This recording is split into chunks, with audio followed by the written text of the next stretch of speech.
بسم الله الرحمن الرحیم. د هدایت النحو د شرح په سلسله کې دا زمونږه 56 نمبر درس دی. مصنف رحمه الله تعالی فرمائی: فصل: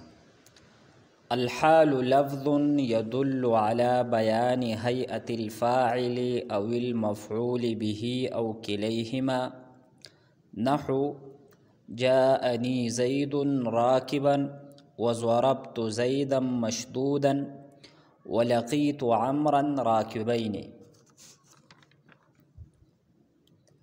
وقد يكون الفاعل معنويا نحو زيد في الدار قائما، لأن معناه زيد استقر في الدار قائما. وكذا المفعول به نحو هذا زيد قائما، فإن معناه المشار إليه قائما هو زيد، والعامل في الحال فعل أو معنى فعل. مصنف رحمه الله تعالی په دې فصل کې په منصوباتو کې شپږم نمبر منصوب بیانوي او شپږم نمبر منصوب دی حال. دا کوم عبارت چې ما ولوستو نو صاحب کتاب په دې عبارت کې د حال تعریف ذکر کړی دی او په مختلفو مثالونو سره د حال وضاحت کړی دی. دویمه خبره صاحب کتاب په دې عبارت کې دا ذکر کړی دا د مصنف چې د حال کم تعریف ذکر کړی دی په دې باندې اعتراض کېدو، نو صاحب کتاب ته دغه اعتراض جواب ذکر کړی دی. او دریمه خبره دا ذکر کړی دا چې د حال عامل دا فعل وي یا معنی فعل وي. نو د حال تعریف صاحب کتاب په دې الفاظو سره ذکر کړی دی: الحال لفظ يدل على بيان هيئة الفاعل أو المفعول به أو كليهما. تدې ځای پورې دا د حال تعریف دی چې حال دا به مونږه هغې لفظ ته وایو چې هغه د فاعل حالت بیانوي یا د مفعول حالت بیانوي یا د فاعل او د مفعول دواړو حالت بیانوي. حال دا به مونږه هغې لفظ ته وایو چې هغه د فاعل حالت بیانوي یا د مفعول حالت بیانوي یا د فاعل او د مفعول دواړو حالت بیانوي. یعنی په دې خبره باندې دلالت کوي چې کله فاعل فعل کاو نو په دغه وخت کې د فاعل څه حالتو، یا په مفعول به باندې چې کله د فاعل فعل واقع کېدو نو مفعول به دا په کوم حالت کې و. او دریمه خبره دا ده چې د فاعل او د مفعول به تدې دواړو څه حالتو. نو فرمایي الحال لفظ، حال دا داسې لفظ دی یدلو چې دلالت کوي علی بیان هیئة الفاعل، د فاعل حالت بیانوي، هیئت مندي حالت، او المفعول به یا حالت بیانوي د مفعول به او کلیهما یا د فاعل او د مفعول به د دواړو حالت بیانوي. کلیهما کې دا هما ضمیر د فاعل او مفعول به طرف ته راجع دی. اوس مثالونه ذکر کوي: نحو جاءني زید راکبا، چې زید ماته په داسې حالت کې راغی چې زید سوارو، یعنی زید زما خواته پیدل نه دی راغلی بلکې زید په سورلی باندې راغلی دی. نو دلته دا راکبن حال دی د زید نه، او زید فاعل له د چا د پاره د جاء فعل د پاره نو د راکبن دا تدی بیان وکړو دا خبره واضح کړه چې زید کله راتلو نو د زید حالت داو چې زید سورو نو راکبن دا حال له د چانه د زید نه د فاعل حالت بیان کړی دی دویم مثال ذکر کړی دی ضربت زیدا مشدودا چې ما زید وهو په داسې حالت کې چې زید تړلی شوی نو دا مشدودن دا حال دی د زیدن مفعول به نه د مفعول به حالت بیان کړی دی یعنی چې کله فمفعول باندې یعنی په زید باندې د فاعل دا فعل دا ضرب واقع کېدو نو په دغه وخت کې مفعول یعنی زید دا تړلی شوی نو مشدودن دی دو مفعول به حالت په دې مثال کې بیان کړی دی دریم مثال ذکر کړی دی لقیت عمرا راکبین چې ما د عمر سره په داسې حالت کې ملاقات وکړو چې زه او عمر دواړه سوارو زه هم سواروم او عمر هم سوارو عام طور باندې چې کله دو غاړې روان وي نو دواړه یو بل ته ودرېږي نو دلته چې دا کم ډریوران خپل منځ کې ملاقات کوي نو تدوی دا ملاقات دا د سورلۍ په حالت کې وي یا دواړه په غاړه کې کینی او چې دا غوي کومه مسله نو په دې غاړه کې روان وي او دا خپل مسله حل کوي نو په داسې وخت کې داسې جمله ویل کېږي چې لقیت عمرا راکبین چې ما د عمر سره په داسې حالت کې ملاقات وکړو چې زه او عمر دواړه د سوارلۍ په حالت کې وو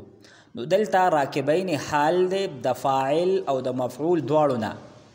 د فاعل چې کم متکلم دی د هغې حالت هم بیان کړی دی او دا کم مفعول دی عمر د هغې حالت هم بیان کړی دی چې د دواړو حالت سو چې دواړه د سوارلۍ په حالت کې نو دا لومبی مثال جاءنی زید راکبن په دې کې راکبن د فاعل حالت بیان کړی دی ضربت زیدا مشدودا په دې کې مشدودا حال د زیدن مفعول به حالت بیان کړی دی او دا کم دریم مثال دی لقیت عمرا راکبین په دې کې راکبین حال د فاعل او د مفعول به دواړو حالت بیان کړی دی او دا خبره مونږ ذکر کړه چې مفعول به دا به منصوب وي نو که تاسو بغور باندې وګورئ نو په لومبي مثال کې راکبن منصوب دی او د منصوب کېدو نښه فتحه ده په دې دویم مثال کې دا مشدودن حال له او دا هم منصوب دی او د منصوب کېدو نښه فتحه ده او دا کم اخیرنی مثال دی راکبین دا هم منصوب دی خو چونکې دا تثنیه ده او د تثنیه حالت نسبی په یا ما قبل فتح سره وي نو راکبین دا منصوب دی په یا ما قبل فتح سره نو دا خو د حال تعریف او صاحب کتاب په درې مثالونو سره ته دې وضاحت وکړو مصنف چې د حال دا کم تعریف کړی دی نو دینه دا خبره معلومیږي چې حال دا به د فاعل حالت بیانوي یا به د مفعول بیانوي یا به د دواړو بیانوي یعنی د مصنف مذهب دا دی چې حال دا به یا د فاعل ناراضي یا به د مفعول ناراضي یا به د دواړو ناراضي خو تدې دواړو نه علاوه د حال دا به د نورو سيزونو حالت نه بیانوي یعنی د مبتدا حالت به نه بیانوي د خبر حالت به نه بیانوي او څنګه چې دا مذهب د هدایت النحو د مصنف دی نو دغه شانتي دا مذهب د کافیه کم مصنف دی علامه ابن حاجب مشهور نحوی دی نو داغي هم دغه مذهب دی چې حال دا به د فاعل حالت بیانوي یا به د مفعول بیانوي یا به د دواړو حالت بیانوي خو په دې باندې اعتراض کیږي اعتراض دا کیږي چې زه به تاسو ته داسې مثالونه دروښیم چې په هغې کې به حال د مبتدا حالت بیان کړی یا به حال د مبتدا د خبر حالت بیان کړی او هغه مثالونه دا دي لکه زید فی الدار قائما زید فی الدار قائما په دې جمله کې دا قائمن دا حال د زید مبتدا نه، نو د قائمن د زید حالت بیان کړی دی او زید دا مبتدا ده. دویم مثال دا دی هذا زید قائمن، نو دلته قائمن حال دی د زید نه او زید خبر دی. نو په دې دواړو مثالونو کې حال د مبتدا حالت بیان کړی دی او په دې دویم مثال کې حال د خبر حالت بیان کړی دی. نو په مصنف باندې او د کافی کم مصنف دی علامه ابن حاجب رحمه الله پاغي باندې دا اعتراض کیږي چې تاسو وایي چې حال د فاعل حالت بیانوي یا د مفعول به حالت بیانوي، حالانکه په دې مثالونو کې د مبتدا حالت بیان کړی دی او د مبتدا د خبر حالت بیان کړی دی. نو مصنف رحمه الله ته دې جواب ورکوي چې دا کم مثالونه تا ذکر کړل، نو په زید فی الدار قائمن کې دلته دا زید دا فاعل معنوي دی، د قائمن حالت بیان کړی دی د زید او دا زید فاعل معنوي دی. او په دې دویم مثال کې هذا زید قائمن کې دا زید دا مفعول به معنوي دی. نو خلاصه ته دې دا ده چې مصنف رحمه الله دا غواړي دا بیانول غواړي چې حال حالت بیانوي د فاعل او د مفعول به، خوا که فاعل حقیقتا فاعل وي یعنی په لفظونو کې هم فاعل وي، او خوا که دغه فاعل معنوي طور باندې وي یعنی لفظي طور باندې فاعل نه وي لیکن معنوي طور باندې فاعل وي، او دغه شانتي مفعول به خوا که لفظي طور باندې وي او خوا که معنوي طور باندې وي نو تدې حال حالت بیانوي. لہذا په مصنف باندې څه اعتراض نه کېږي. نو کم راتلونکي عبارت دی وقد يكون الفاعل معنويا، نو صاحب کتاب ته دغه اعتراض جواب ذکر کوي کم چې په مصنف رحمه الله باندې کېږي. نو فرمایي وقد يكون الفاعل معنويا، کله کله فاعل معنوي وي یعنی لفظي طور باندې فاعل نه وي لیکن معنوي طور باندې فاعل وي او حال تدغه معنوي فاعل حالت بیانوي. نحو زید فی الدار قائما، نو په دې جمله کې که تاسو وګورئ نو دا قائمن دا حال دی د زید مبتدا نه. نو په مصنف باندې دا اعتراض شوی دی چې قائمن دی خو د زید مبتدا حالت بیان کړی دی. نو صاحب کتاب ته دې جواب دا ورکوي چې دا زید اگر چې دا د لفظي طور باندې مبتدا جوړیږي لیکن دا معنوي طور باندې فاعل دی، ځکه چې دلته تقدیری عبارت داسې دی زید نستقر فی الدار قائما، زید نستقر فی الدار قائما. نو دا فی الدار جار مجرور دا متعلق والی، فی الدار جار مجرور دا متعلق والی او تدی کم متعلق دی نو هغه په دې جمله کې محذوف دی او هغه استقر دی. نو استقر فعل دی، په هغه کې هو ضمیر مستتر فاعل دی او دی قائمن د هغه هو ضمیر چې کم فاعل د هغه حالت بیان کړی دی. دا فی الدار جار مجرور دا متعلق دی په استقر فعل محذوف پورې او د استقر فعل کم فاعل نو هغه هو ضمیر مستتر دی او دی قائمن د هغه هو ضمیر نه حال واقع شوی دی او هغه هو ضمیر کم چې په استقر کې مستتر دی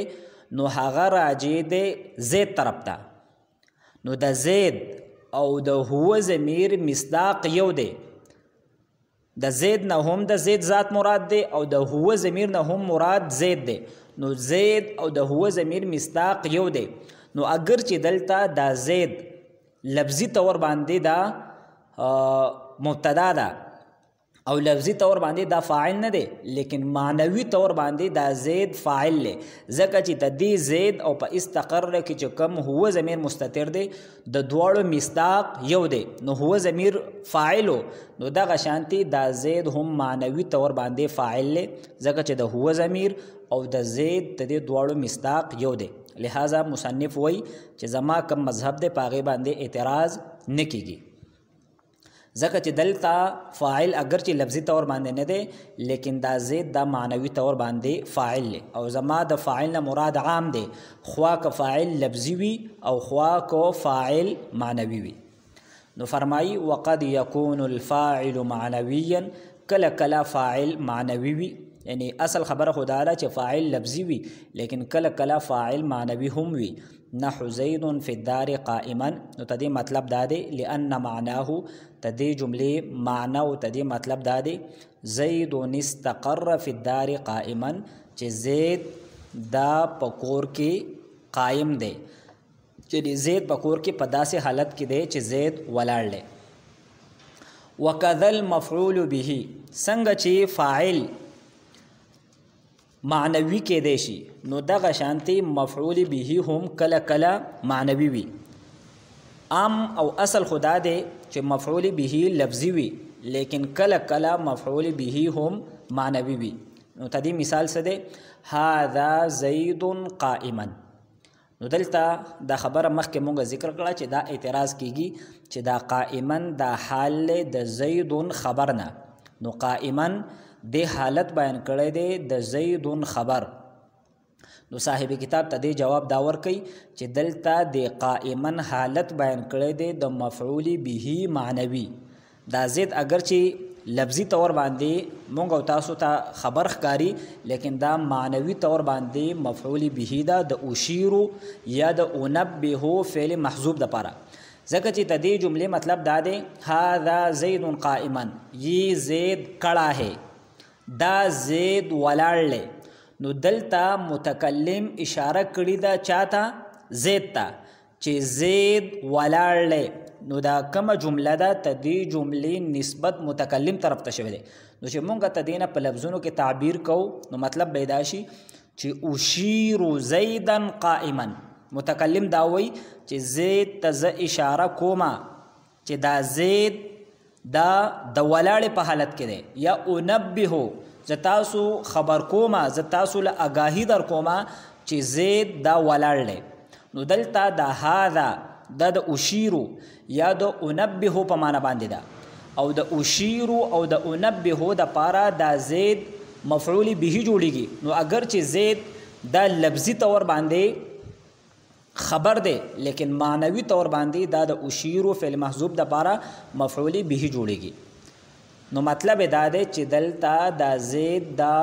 معنوي طور باندې مفعول به جوړیږي او دا قائما دا غنه حال دی لہذا زما کوم مذهب دی یعنی د مصنف رحمه الله کوم مذهب دی پاغي باندې څه اعتراض دن کیږي وکذا المفعول به او دا غرانګي مفعول به هم معنوي کې دی شي نحو هذا زید قائما نو په دې جمله کې دا زید دا معنوي طور باندې مفعول به ده فإن معناه نو ځکه چې د دې جملې معنی دا مطلب دا دی چې المشار الیه قائما چې کوم چاته اشاره شوې ده او اشاره چاته شوې ده زید طرف ته شوې ده چې هغه ولاړ دی او هغه څوک دی هو زید چې چاته اشاره شوې ده نو هغه زید دی نو دا خو دویمه خبره وه ته دې دویمه خبرې خلاصه دا وه چې کله کله فاعل معنوي وي او کله کله مفعول به معنوي وي او دا خبره ما ذکر کړه چې د مصنف رحمه الله او د کافی چې کوم مصنف دی علامه ابن حاجب رحمه الله دا غي مذهب دا دی چې حال دا د فاعل حالت بیانې یا د مفعول به حالت بیانې یا د دواړو حالت بیانې تدین علاوه د نور سيزونو حالت نه بیانې او که بالفرض داسې جملې وي نو دا حضرات په دغه جملو کې تعویل کوي البته نور کم نحویان دي لکه علامه ابن مالک رحمه الله او دغه شانتي نور لوی نحویان دي نو هغه وایي چې داسې خبره نه ده چې حال د صرف د فاعل او د مفعول به حالت بیانوي بلکې د فاعل حالت هم بیانوي د مفعول به حالت هم بیانوي د مبتدا حالت هم بیانوي او د خبر حالت هم بیانوي درېمه خبره صاحب کتاب دا کوي والعامل فی الحال فعل او معنى فعل دې ځای کې مصنف رحمه الله د حال عامل ذکر کوي حال دا خبره مونږ وکړه چې حال دا به منصوب وي خو په حال کې عمل سسیز کوي نو صاحب کتاب وایي چې د حال کم عامل له په حال کې چې کوم سیز عمل کوي نو هغه فعل وي یا معنی فعل وي. فعل عام دی خوا که فعل په لفظونو کې موجود وي او خوا که فعل مقدر وي. او د معنی فعل نه مراد دلته اسم فاعل له، اسم مفعول له، صفت مشبہ دی، اسم تبذیل دی، مصدر دی، ظرف دی، جار مجرور دی، اسماء افعال دی او هر هغه سیز دی چې هغه د فعل باندې دلالت کوي یا د هغې نه د فعل معنی معلومیږي. لکه مونږ مخکې ویل چې یا حرف ندا دا د ادعو فعل په معنی باندې ده، یا اسم اشاره دا د اشیرو او د انبهو په معنی باندې ده. نو دا ټول سیزونه د په معنی فعل کې داخل دي. نو صاحب کتاب وای والعامل فی الحال فعل او معنی فعل چې په حال کې عمل کوونکی سیز یعنی حال لا چې دا کم نسب ورکوي نو دا فعل ولا نسب ورکوي یا ولا معنی فعل نسب ورکوي.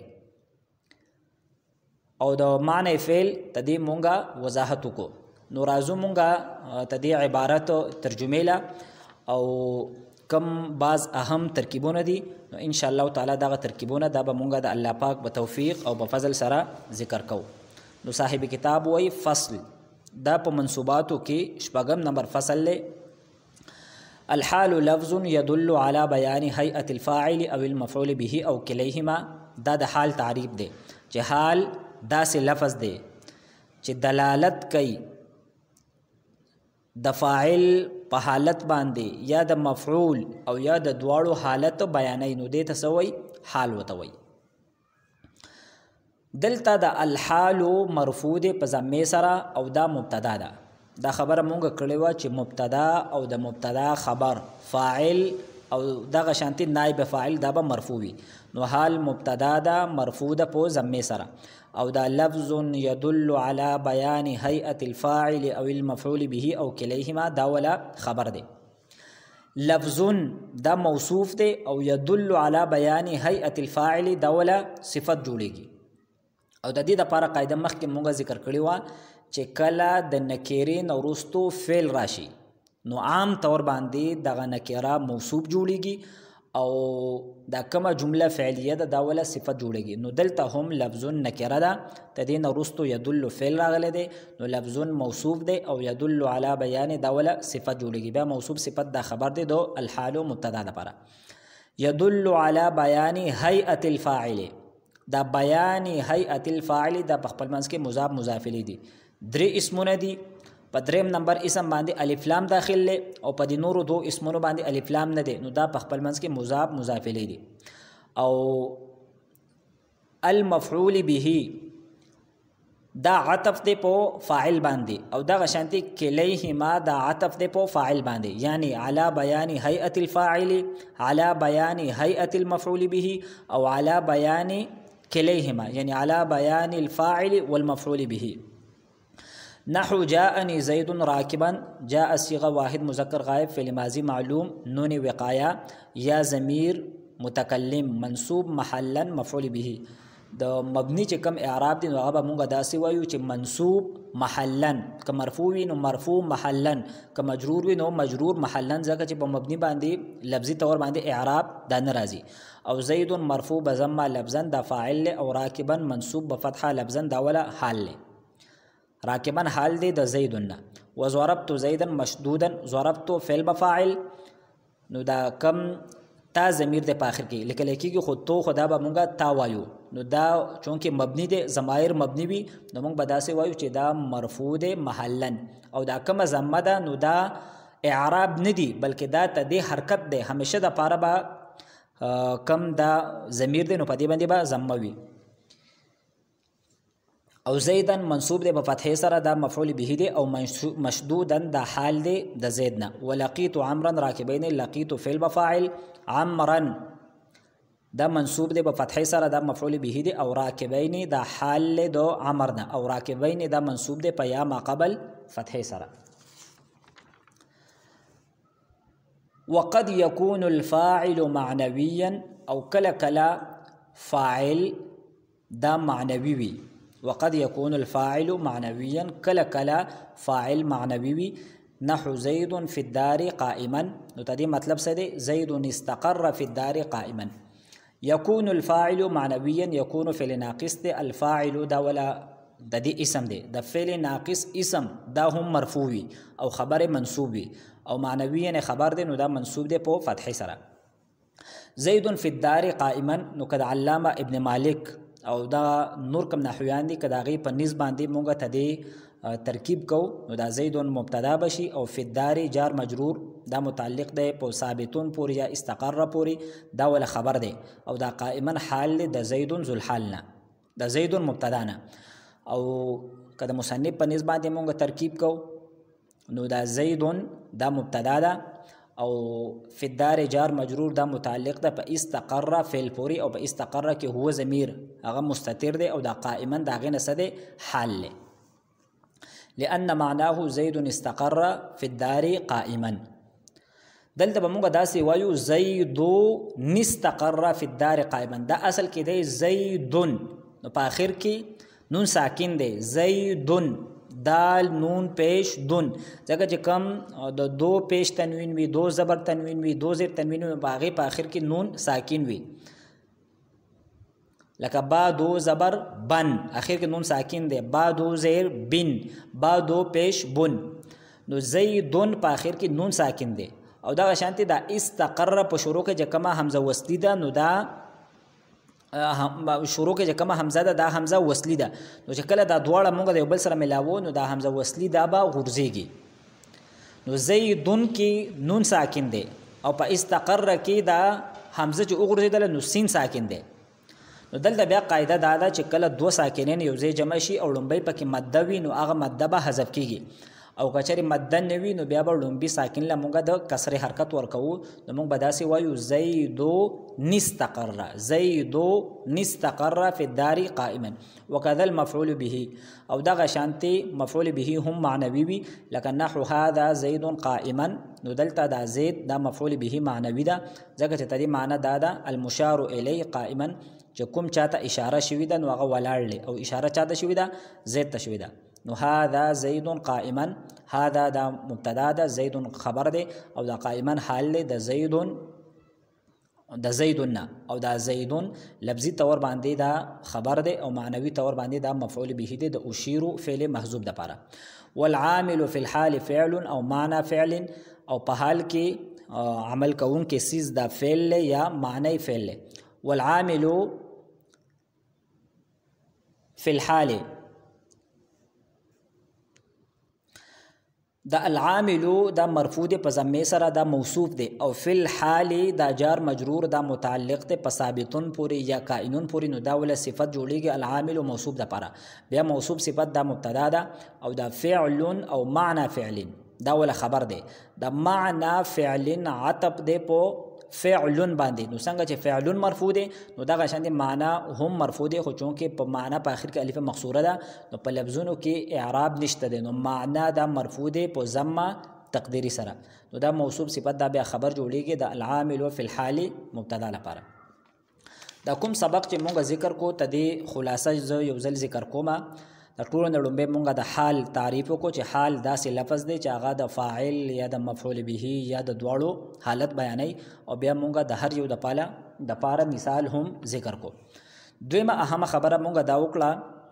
چې د مصنف رحمه الله په نسبت باندې کم د حال چې د فاعل حالت بیانوي یا د مفعول به حالت بیانوي نو دا فاعل او مفعول به عام دی خوا که لفظي تور باندې فاعل وي او خوا که معنوي تور باندې فاعل وي نو په زید فی الدار قائما کې دا زید دا معنوي تور باندې فاعل له او په هذا زید قائم کې دا زید دا معنوي تور باندې مفعول به دی او درېمه خبره دا ده چې په حال کې عامل دا فعل وي یا معنی فعل وي دا کم راتلون کې سبق دی نو په دې کې مصنف د حال متعلق او د ذوالحال متعلق بعض اهمي خبرې به ذکر کړي ان شاء الله تعالی دا به مونږ په آینده درس کې ذکر کوو واخر دعوانا ان الحمد لله رب العالمين